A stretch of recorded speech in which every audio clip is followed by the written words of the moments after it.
is our place. This is our moment to lift your name. This is our time. This is our place. This is our moment. This is our time. This is the moment.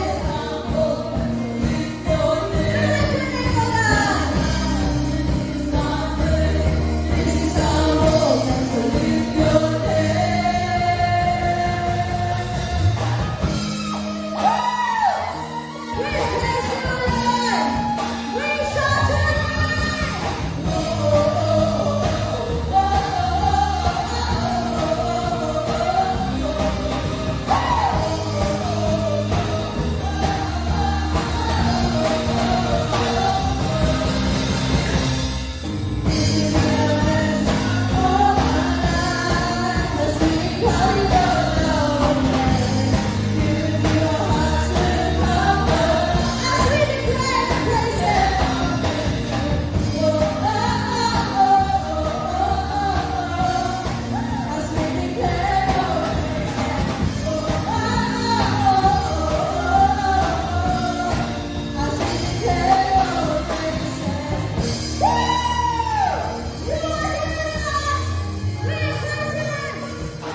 kaguluhan. Ang mga nagtitiwala sa'yo ay iyong inaalagaan. Kaya kasi hindi kami magsasawang awitin ang iyong mga kabutihan, ang iyong mga katapatan sa aming mga buhay. Lalo higit sa mga panahon na ito, Ama. Buong puso kami nagpupurit sumasamba sa'yo sa umagang ito.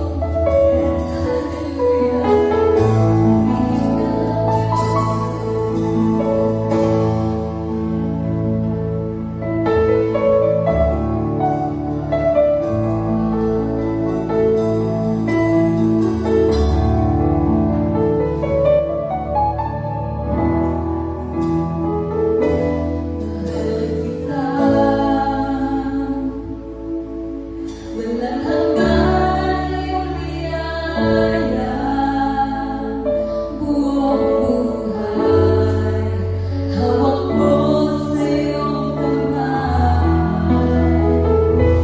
Mula sa aking pagmulan hanggang sa pag-ibig, awitin ko ang kabutihan mo, Diyos. Minsan mahal kita.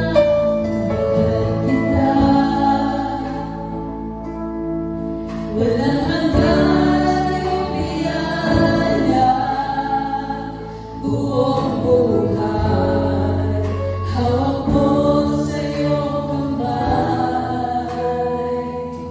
Mula sa aking pagmulan hanggang sa pag-ibig, awitin ko ang kabutihan mo, Diyos.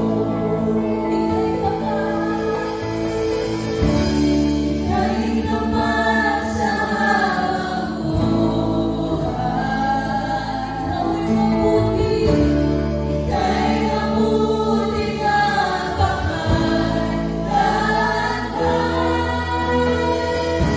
hanggang ako'y nabubuhay,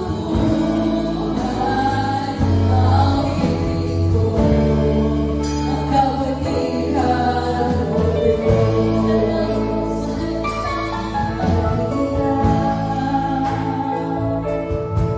Walang hanggan iyong biyaya, buong buhay, hawak mo sa iyong kamay. Mula sa aking pagmulan hanggang sa pag-ibig, awitin ko ang kabutihan mo.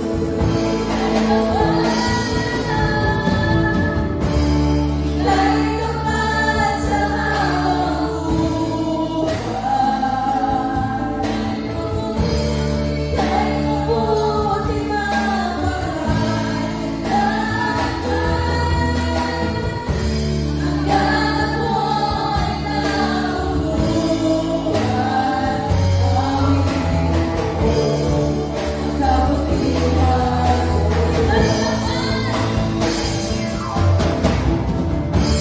Ika'y naman sa habang buhay, ika'y mabuti mapagmahal hanggang ako'y nabubuhay, awitin ko ang kabutihan mo, Diyos. Piling mo ang siyang damay sa kasakitan, nariyan ka sa gitna ng kadiliman.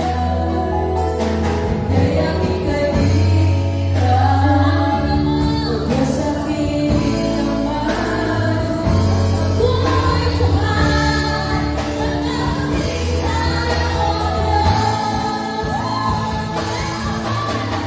Diyos.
Praise the Lord. Hallelujah. So, bigyan nga po natin ng pinakamalakas na palakpak ang ating Panginoong Yesus. Hallelujah. Bilang pagpupuri, paggalang at pasasalamat po natin sa kanyang walang hanggang kaluwalhatian. So, isang ligtas at mapagpalang araw po sa inyong lahat. At nagpapasalamat po kami muli sa mga nakikisamba sa kanilang mga tahanan. At ngayon po ay patuloy po tayong gumagawa ng online worship kung saan ay naibalik po tayo sa MECQ. So, salamat po dahil hindi ito nagiging hadlang upang hindi tayo makapagbigay ng kapurihan sa ating Diyos sa pamamagitan po ng live stream nito ay sama-sama pa rin tayong nag-aaral ng salita ng Diyos.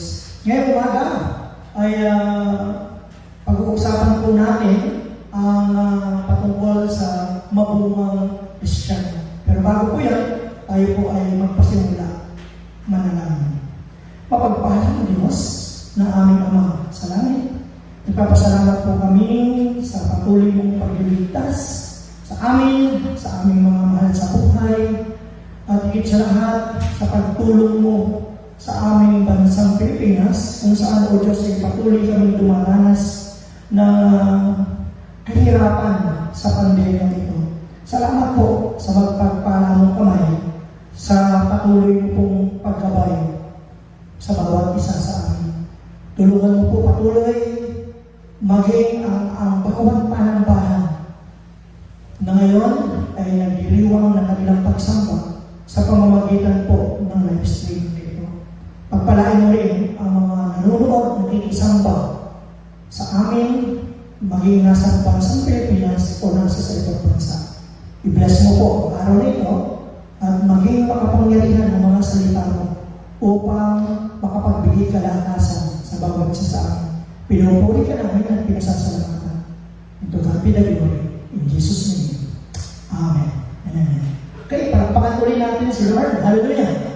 At ngayong umaga po ay pag-uusapan po natin yung patungkol sa mabungang Kristiyano. Ang ating pong text mo ay makikita po natin sa Luke 13, 6-9. Ganito po ang ating mababasa. Ito po ay talinghaga patungkol sa puno ng igos na ating pong pagbubulay-bulayan.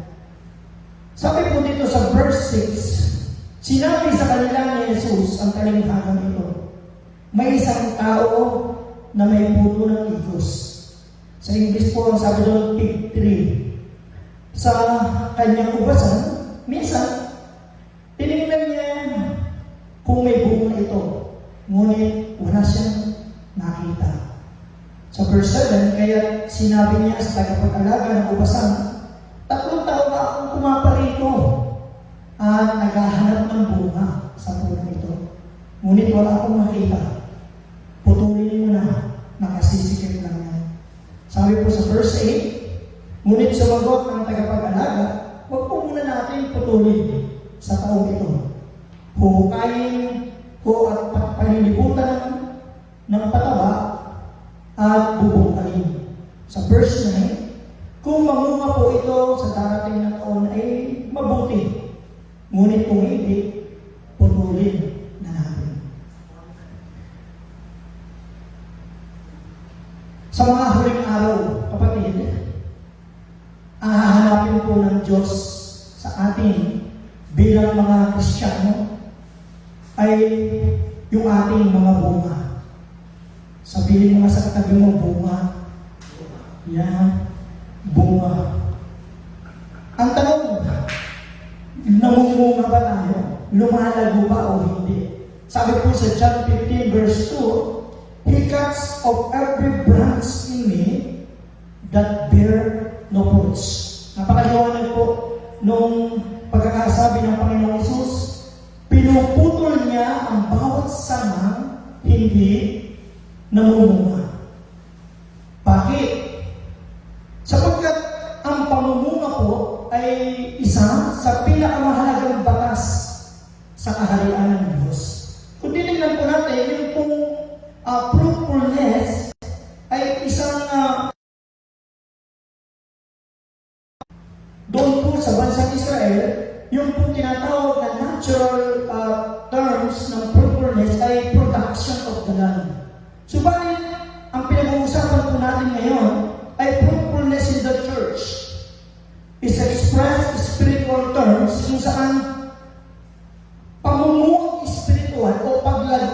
natin sa pagiging makadiyos. Sabi nga natin, anything godly. Mga bagay na may kinalaman sa pagiging makadiyos natin. Lumalago, namumunga ba tayo?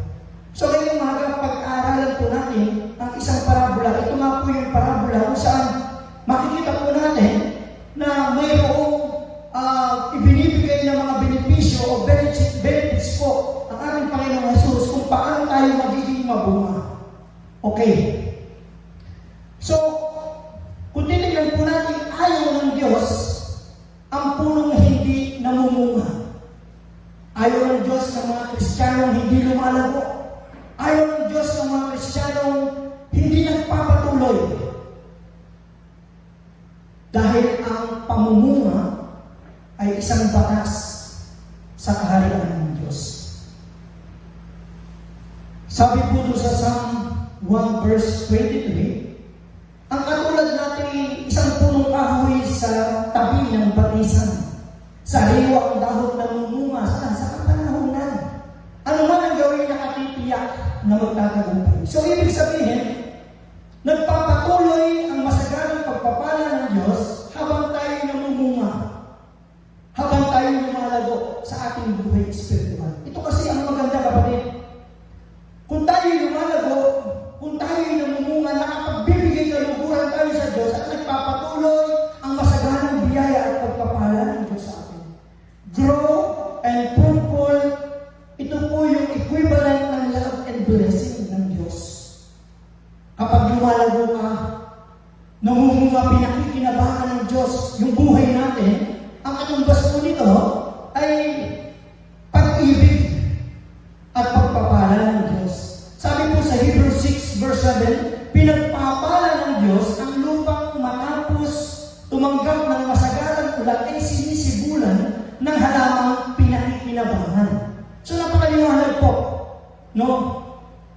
Na habang ginagamit ng Diyos yung buhay natin, habang tayo ay nagpapagamit sa Diyos, ang biyaya at pagpapala ng Diyos ay nananagana sa atin. Kaya napakahalaga na sa umaga nito makita natin na nakalaan ang biyaya at pagpapala ng Diyos sa mga taong ginagamit niya, sa mga taong namumunga at lumalago sa kanyang buhay espiritual. Ang sinasabi po ng salita ng Diyos ngayon, kung nagpapatuloy o nagtutuloy-tuloy tayo sa pagpapala, no, namumunga, pinakikinabangan tayo ng Diyos. Bakit po? Kasi ina-expect ko, inaasahan ng Diyos ang ating mga bunga. Sabihin mo nga sa kapag mo, inaasahan ka ng Diyos. Yan, hallelujah. Di ba?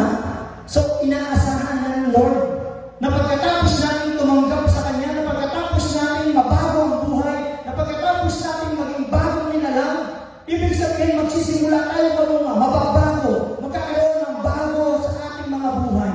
At yun po yung paglago ng isang bagong nilalang. Hallelujah! Ano ang nangyayari sa isang taong hindi namuha? Sabi po ng Hebrews 6, verse 8, subalit kung ang dawag at halamang makinig ang sumibol doon, sabi doon, walang kapuluhan ang gayong lupa. Ano po ang mangyayari? Sabi po dito, susunugin ng Diyos at sa wakas ay sisiraan, susumpain. Sabi doon, be cursed and it will be burned. Tiyak yung consequence, tiyak yung pangako, tiyak yung kaparusahan na sinasabi ng Lord kapag hindi ka namunga, kapag hindi nagamit ng Diyos ang buhay mo, sabi doon, yung sumpa ay mararanasan po natin. So sinasabi ng Lord, tiyak yung kaparusahan sa hindi namumunga. Kaya maganda po nito, kung makikita po natin ano ba ang pwedeng gawin natin ngayong umaga upang tayo ay makapagpatuloy at magamit ng Diyos ang ating mga bunga. Okay. Ito po yung bad news. Puputulin ng Diyos ang hindi namumunga. Pero ang good news po, naparito ang ating Panginoong Jesus o yung ating hardinero upang tayo pagpalain, upang tayo tulungan, upang tayo kumpalin, bigyan ng pataba. Kung saan, sa pamamagitan ng ating Panginoong Jesus, ma-train, ma-develop po yung ating mga kakayanan o magbabago yung ating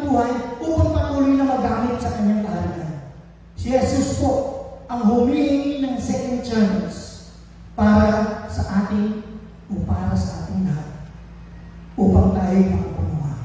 Kung pag-aaralan po natin yung parabola, ang may-ari po ng ubasan ay ang Diyos. Tayo po ang puno ng higos. Si Jesus, ang mabuting hardinero, na araw-araw ay humihingi ng tsansa sa ating Panginoon upang ipagpaliban ang pagputol. Si Jesus ay laging humihingi ng pagkakataon upang tayo bigyan ng pagkakataon upang patabaan, bungkalin, at magkaroon ng pagbabago. So, tingnan po natin, ano po ba yung mga benefits na ito? Unang-una, meron pong tatlong bagay na napakahalaga ngayong araw.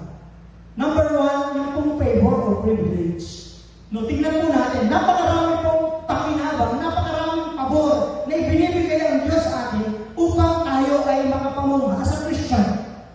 Sabi dito sa parabola, ang puno ng higos ay pinagkalooban ng malaking pribilehiyo o yung pong tinatawag na pabor. Bakit? Una, siya po ay nasa sa loob ng bakuran. No, itong punong ito ay hindi basta tumubo, kundi ang punong ito ay inilagay sa isang bakuran. Inilagaan, pinagyaman.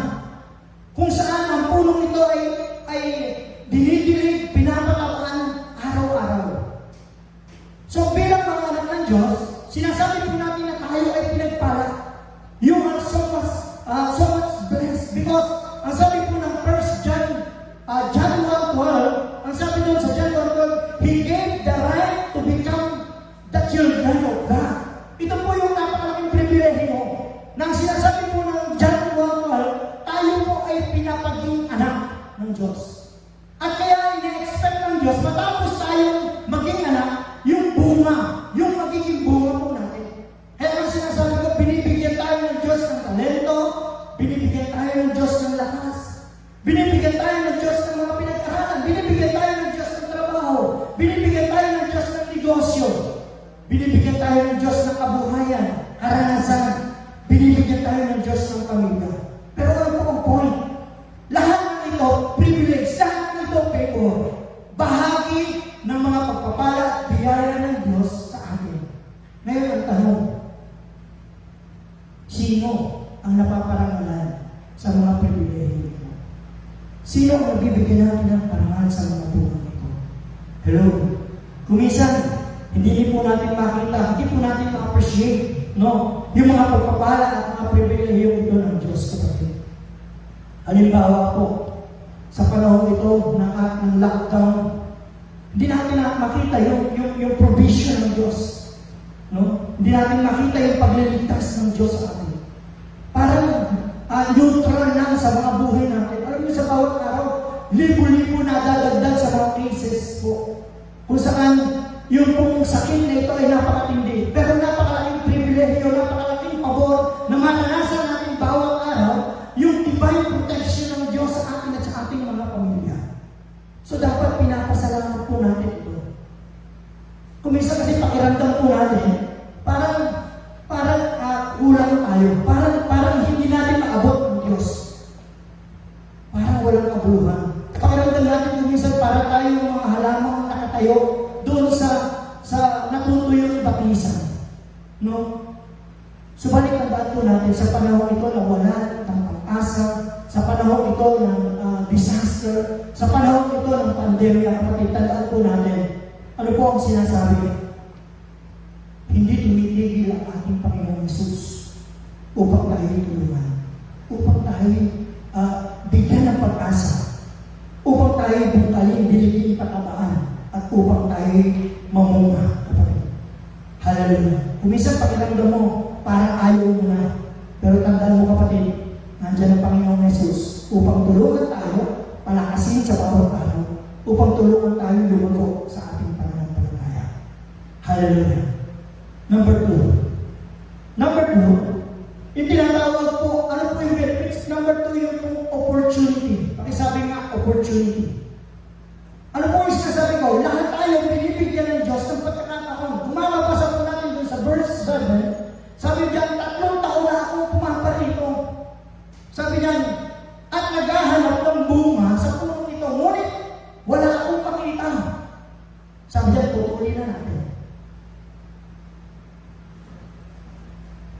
Sa parabola, binigyan ang puno ng igos ng sapat na panahon upang makapamunga. Katulad po natin, no, binibigyan tayo ng sapat na panahon upang magamit ang buhay natin sa Diyos. Upang ang lahat ng ating mga tinatangkilik talento, lahat po ay maibigay natin parangal sa ating Diyos. 3 taon, bagamat naging mapagpasensya ang may-ari ng ubasan, kung makikita po natin dumating na rin sa sakbulan. Sabi niya, putulin mo na, nakasisikip lang yan. Bakit po? Dahil hindi lang siya walang bunga, nakasisikip din ito sapagkat nakasasagabal ito sa ibang mga puno. Umuupo pa siya ng tubig, sumisip-sip ng patabaha, no? At kung makikita po natin, ay nagiging sagabal siya sa ibang mga halaman. At tulad ng maraming Kristiyano po ngayon, marami po sa mga Kristiyano sa loob ng simbahan tinatawag na zero concern. Ano po yung sinasabi ko? Mga Kristiyano walang pakialam. Lalo po ngayon sa panahon ito, kailangan natin ang sama-samang panalangin. Dapat kinakailangan sama-sama tayo manalangin, sama-sama tayo dumulog sa Diyos. Pero po ang point dito, maraming Kristiyano walang pakialam sa nangyayari. Yung iba, sa halip na tumulong pumasad sa gawain ng simbahan, sila pa yung pinapasa. Mas maraming mga Kristiyano ngayon na mapakatagal na sa loob ng simbahan, pero kailangan mo pa rin bibihin, kailangan mo pa rin suyungin, kailangan mo pa rin bigyan ng mga panuntunan kung saan sila magagamit yung kanilang mga buhay. Hindi lamang walang silbi, kundi nagdudulot ng problema sa iba. Amen? Ano po ang point? Binibigyan ka ng sapat o binibigyan tayo ng sapat ng panahon ng Diyos para tayo mamuha. Para mabago yung buhay po natin. And use our opportunity to please Him. Ano po ang sinasabi ko ngayon? Yung opportunity na binibigay ng Diyos sa atin ay magamit natin para mabigyan parangal natin ang Diyos. Kapatid, tandaan natin, mahal tayo ng Diyos, pero mayroong limitasyon. At kung makikita po natin dito sa parabola, mayroong limitasyon ng Diyos at mayroong siyang hangganan. Ang sabi niya, putulin mo na. Huwag natin nantayin. Na dumating ang point na sabihin ng Diyos, putulin mo na. Sabi ko kasi ni Solomon, there will be a day of accountability. May panahon ng pagsusulit at huwag natin intahin yung bagay nito. Hindi tatalungin ng Diyos kung anong uri tayo ng puno. Ang tatalungin ng Diyos kung ikaw ba'y namunga. Hello? Kaya sabi ko, huwag sayangin anumang opportunity, anumang pagkakataon binibigay ng Diyos sa atin. Binibigyan ka ng buhay, binigyan ka ng talento, binigyan ka ng time, binigyan ka ng treasure, binigyan ka ng wisdom, kapatid. Ang point dito, gamitin mo para maparangalan ng Diyos. Hello? Lagi kong sinasabi, hindi po tayo pare-pareho ng haba ng buhay. Pero binibigyan tayo ng Diyos ng pare-parehong pagkakataon upang gamitin ang mga opportunity ito para maparangalan siya. Buhay na mabunga para sa Diyos. So, paano? Paano magiging mabunga? Paano aayusin? Ang sinasabi ko po dito, bigyan natin ang kapahintulutan ng Diyos na baguhin ang buhay natin. Bigyan natin ang kapahintulutan ng Diyos na bukalin, patabaan, diligin. Ano po ang point? Pabayaan mo, pangunahan ka ng Diyos, pakialaman ng Diyos ang buhay mo, pakialaman ng Diyos ang mga plano mo, pangunahan ng Diyos ang mga decision mo. Kapatid, walang magagawa ang Diyos kung ayaw natin. Sigurado po yan. Walang magagawa, ulitin ko po, walang magagawa ang Diyos kung ayaw natin. But remember, tiyak ang kaparusahan o kapahamakan ng tao ayaw magbago. Ng tao ayaw umigala sa kakayanan ng Diyos. At yan po yung sabi sa Proverbs 29 verse 1. Sabi po ng Proverbs 29 verse 1, ang tao ayaw magbago ay hindi maliligtas. Ang hindi nakikinig sa payo ay tiyak na mapapahama. So napakaliwanag po ang sinasabi ng salita ng Diyos. Nais ni Jesus ayusin ang mga buhay natin. Nais ni Jesus na maranasan natin ang masaganang buhay at pagpapala. Isang buhay na punong-puno ng bunga. Subalit, sabi ko nga, walang magagawa ang Diyos kung ayaw mong pakialaman niya ang buhay mo. Walang magagawa ang Diyos kung ayaw kang pabungkal, kung ayaw kang padinig. Sabi ng may-ari ng ubasan, putulin mo na. Sabi ni Jesus, huwag po muna natin putulin. Pagkatabakan bubong kayo. At kung hindi nga po mamunga sa susunod na taon, putulin na natin. Ang ating Panginoong Jesus, siya po yung tinatawag na interceding for the sinners who refuse to repent and change. Ano po ang ibig kong sabihin dito? Siya yung namamagitan sa ating mga kasalanan sa mga tao ayaw magsisi at magbago. Lagi siya humihingi ng second chance. Lord, huwag po muna. Putulin mo na, huwag po muna. Putulin mo na, huwag po muna. Bakit? Gusto ng Panginoon na Jesus maranasan mo. Hello? Lagi siyang namamagitan. Bagaman napupot ang Diyos sa mga tao ayaw mabago, ayaw magpalinis sa kanilang mga kasalanan. Sabi po ng Ezekiel 24 verse 13, nililinis kita ngunit ayaw ko. Hindi ka nalilinis hanggang hindi ko na ibubuhos sa iyo ang aking matinding galit. So kapatid, kung hindi tayo makapamunga, kung ayaw natin na baguhin ang mga buhay po natin, tandaan po natin, mayroong consequence. Mayroon pong tiyak na kaparusahan na kalaan sa mga taong hindi mamumunga at hindi mababago. Dahil kay Jesus, binibigyan lagi tayo ng pagkakataon ng Diyos. Pero tandaan po natin, mayroong hangganan. Mayroong hangganan. Hallelujah. Tingnan po natin, suriin natin ang ating mga sarili. Ilang pagkakataon na ba ang ibinigay sa iyo ng Diyos? Ilang pagkakataon na ba ang ibinigay sa atin upang tayo mabago at makapamunga? 2, 3, 4, 5? Ilang beses na ba natin binalik? Kung minsan may mga pangako tayo sa Diyos. Nababalik yung mga pangako natin sa Panginoon. Ilang beses na bang nag-disobey tayo sa iniuutos ng Diyos sa atin? O ilang beses na ba tayo bumagsak at nagpaulit-ulit sa kasalanan? Kapatid, paulit-ulit natin ginagawa. Subalit, paulit-ulit pa rin tayo binibigyan ng pagkakataon ng ating Panginoon. Bakit? Mahal na mahal tayo ng Diyos at ayaw rin tayo mapahamak.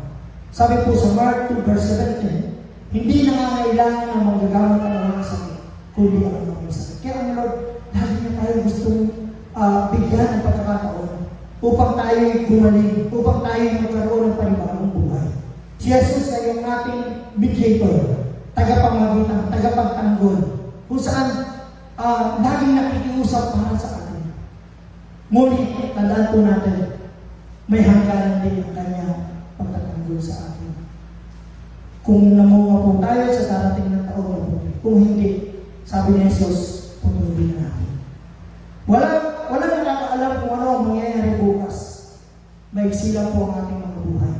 Huwag natin ipagpaliban lagi ang nais ng Diyos na pagbabago at pagsisisi. Sabi ko na 2 Corinthians 6 verse 2, now is the time of God's favor. Ngayon na ang panahon na harapan. Panahon ng kaligtasan ibinaalok ng Diyos sa atin. Hello, maaaring bukas na ang paghuhukom, maaaring mamaya o maaaring sa mga susunod na araw. Tandaan po natin, hindi natin alam, walang nakakaalam. Huwag na huwag mangyari sa atin kung sabihin ng Diyos, putulin na natin, sumagot si Jesus, sige po, putulin na natin. Hallelujah. Number 3, ano po itong benefits? To develop all the Christ-like qualities. Ito po ang isa sa pinakamaganda. Sabi po dito, nakikita yung isang mabulang Kristiyano kung nagkakaroon siya ng pagkakataong hubugin yung kanyang sarili sa pagiging katulad ng mga katangian ni Kristo. Sinisikap niyang lumago sa lahat ng aspekto o katangian Hello? Hallelujah. Meron pong apat na napakahalagang bagay. There are four Bible speaks about the truly fruitful Christian. Apat po itong mahalagang bagay na ito. Na upang makita na talaga totoo tayo mabuong Christian. Number one, yung bunga ng ating mga katawan. Sabi ng the fruit of our body. Sabi ng Romans 12 verse 1, sabi ng offer your body as a living sacrifice. Bilang hating buhay para sa Diyos. Sino po ba napaparangalan ng ating mga katawan, kapatid? The fruit of our body represent, ano po ito? Ito po yung transformation or generation. Pag sinabi kong bunga ng katawan o sacrifice, sabi na this is the hour worship kung saan yung ating buhay na malinis, yung katawang malinis. Hindi lagaya ng chismis, hindi lagaya ng bisyo. Yung katawang nabago. Bagong buhay kay Kristo. Amen? Okay, number 2, the fruit of our lips. Kanina, kung yung bunga ng ating katawan, represent ito ng ating pagbabago, ng transformation. Ito naman, yung fruit. Praise the Lord. Hallelujah. So, bigyan nga po natin ng pinakamalakas. Okay, number 2, the fruit of our lips. Kanina, kung yung bunga ng ating katawan, represent ito ng ating pagbabago, ng transformation. Ito naman, yung fruit of our lips. Sabi ng Proverbs 12 verse 14, ang kakamtan ng tao ay batay sa kanyang gawa o salita.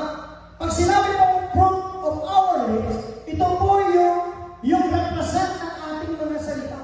Kapatid, kumisan yung mga Kristiyano, ang tatagal ng mga Kristiyano, pero hindi pa rin nabago yung kanilang pananalita. Amen? Kumisan, sinasabi po natin yung bunga ng ating mga dila. So nakakalangkot po kasi, kuminsan talagang high speech pa rin tayo, pero kailangan makita yung transformation, kailangan makita yung pagbabago. Isang mabuhang Kristiyano na hindi lang nababago yung buhay, kundi nababago yung kanyang pananalita. Ito po yung ibig sabihin, the fruit of our lips. Bakit hindi na tayo nagsasalita ng mga bagay na nakasasakit sa kapwa, mga bagay na nakasasakit sa Diyos, mga pananalitang nakasasakit ng damdamin. Kapatid, buhay na nababago, karakter, pananalita na inaayos po natin. Pangatlo, the fruit of our hands. Ano po ang ibig sabihin? Yung bunga ng ating mga kamay, ibig sabihin, represent ito ng ating mga bagong gawain. Hello? Yung mga good works. Sabi po ng Proverbs 31 verse 31, and let her works bring her praise. Kung saan po yung bunga ng ating mga kamay na nakapagbibigay lugod sa Diyos. Mga gawain natin, mga bagong gawain natin na nagbibigay papuri at parangal sa ating Diyos. Napakahalaga po na sabi po ng Colossians 3:23, whatever you do, work at it with all your heart as for people. Ano mang ginagawa natin ay mabigyan ng kalukuran at parangal ang Diyos, kapatid, sa pamamagitan ng ating mga gawa ng ating mga kamay. Hello? Na bagong buhay, na bagong karakter, na bagong pananalita, at na bagong gawain. At ito po yung pang-apat, the fruit of our thoughts. Bagong kailangan. Ano ang ibig sabihin ng mabungang Kristyano? Nababago yung ating kaisipan. Sabi ng Romans 12 verse 2, but be transformed by the renewing of your mind. Napakahalaga po na makita yung pagbabago ng ating kaisipan. Ang isang mabungang Kristyano, nababago rin yung kanyang pag-iisip. Kaya nga tinatanong ko, nasaan ang focus natin ngayon? Dati kasi nasa unbeliever pa tayo, ang focus natin nasa work, nasa business, nasa future. Pero ngayon dapat may kinalaman sa ating kaisipan ng mga bagay na may kinalaman sa Diyos. Hallelujah! Hindi po masama ang mga bagay na ito. Pero kung titignan po natin, dapat maging priority ng ating kaisipan yung mga bagay na may kinalaman sa pagpaparangal sa Diyos. Kapatid, tandaan po natin, ang mabungang Kristiyano, nababago ang buhay sa pamamagitan ng kanyang katawan na nakapagbibigay lugod sa Diyos sa pamamagitan ng mga sakripisyo. Pangalawa, nababago ang kanyang pananalita. Pangatlo, nababago ang kanyang gawain. At pangapat, nababago ang kanyang kaisipan. Ito po yung conclusion po natin. Sabi dito, John 15, verse 8. Sabi po dyan, napaparangalan ng Ama kung kayo'y namumunga ng sagana at sa gayo'y napapatunayan kayo'y mga alagad ni Kristo. Tandaan po natin, napaparangalan ng Diyos kung nakikita yung ating mga bunga. Magpapatuloy ang pagpapala ng Diyos habang tayo'y namumunga. Kapatid, tandaan po natin, magtutuloy-tuloy ang biyaya ng Diyos habang yung buhay natin ay nagagamit niya at nakapagbibigay para sa Kanya.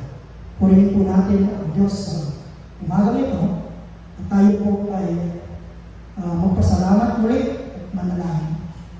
Dakilang Diyos, salamat po sapagkat hindi ka nagkulang sa bawat isa sa amin. Ikaw yung Diyos na laging namamagitan sa amin. Sa panahon ng pagbagsak, ikaw, Panginoong Hesus, yung patuloy na nagtatayo sa amin. Sa panahon ng kawalan, ikaw yung Diyos na patuloy na nagpo-provide ng lahat ng aming mga pangailangan. O dakilang Diyos, muli hinihingi po namin na sa umagang ito. Yunan mo ang mapagpahalang kamay. Abutin mo po ang bawat isa, maging ang nanunood sa kanilang mga tahanan. Kumilos ka sa kanilang mga buhay. Kung mayroong nangangailangan ng kaligtasan, o aming Diyos, tunay na hipuin mo po ang bawat puso. Sa oras po nito, bigyan mo po sila ng pag-asa. Kung mayroong nangangailangan ng kagalingan, patuloy mo po silang pagalingin sa pangalan ng Panginoong Hesus. Kung mayroong po nangangailangan, O Diyos, ng kalakasan, patuloy mo silang palakasin sa oras po nito sa pangalan ng Panginoong Hesus. Dakilang Diyos, salamat po sapagkat hindi ka nagkukulang. Hindi ka na, O Diyos, hindi ka nagbabago sa amin. Patuloy mo kami binibigyan ng pagkakataon upang managana, upang magtagumpay sa bawat pagsubok ng aming mga buhay. Maraming salamat po, O aming Diyos, sapagkat ngayong araw ito, nagbigay ka ng kalakasan sa bawat isa. Muli, pinararangalan ka namin at pinapupurihan. Ito gamitin namin. Tayo po lahat ay patuloy na magtaas ng ating mga kamay. Tagapin po natin ang masaganang bendisyon ng ating Panginoong Hesus. Ang pag-ibig ng aming Diyos Ama, ang biyaya at kasaganan ng aming Panginoong Hesus, pag-iingat at paggabay ng Santong Espiritu ay mamalangit na sa bawat isa sa amin.